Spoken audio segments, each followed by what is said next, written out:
नमस्कार, आर न्यूजच्या शुक्रवार दिनांक 5 जुलैच्या बातमीपत्रात आपलं मनपूर्वक स्वागत। या बातमीपत्राचे प्रायोजक आहेत महालक्ष्मी TMT बार्स, नाते अविरत जुळते आणि प्रत्येकाच्या मनातील चव जपणारे महालक्ष्मी सुरेश मसाले।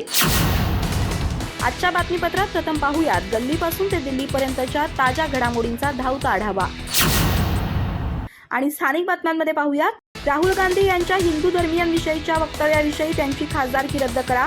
हिंदू जनजागृती समितीच्या वतीनं करण्यात आली आहे मागणी। जिल्हाधिकाऱ्यांना देण्यात आलं निवेदन।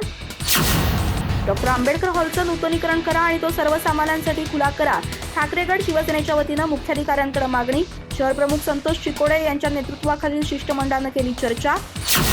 खिळदुगी नरेवडी मार्गावर जादा एसटी बस सोडावी। ग्रामस्थ आणि विद्यार्थ्यांची आगार प्रमुखांकडे निवेदनातून मागणी। अन्यथा या गावातून बस पुढे जाऊ देणार नसल्याचा देण्यात आला इशारा। चंदगड विधानसभा मतमोजणी चंदगडला व्हावी। चंदगड नगरपंचायतीचे नगरसेवक बाळासाहेब हळदणकर यांनी केली मागणी।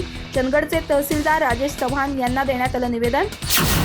आणि बेकायदा देशी दारू विक्री प्रकरणी नौकुड इथं पोलिसांची कारवाई। 56 वर्षीय महिलेसह मुद्देमाल घेतला ताब्यात। दारू विक्रीत महिलांच्या सहभागानं वाढतीये चिंता।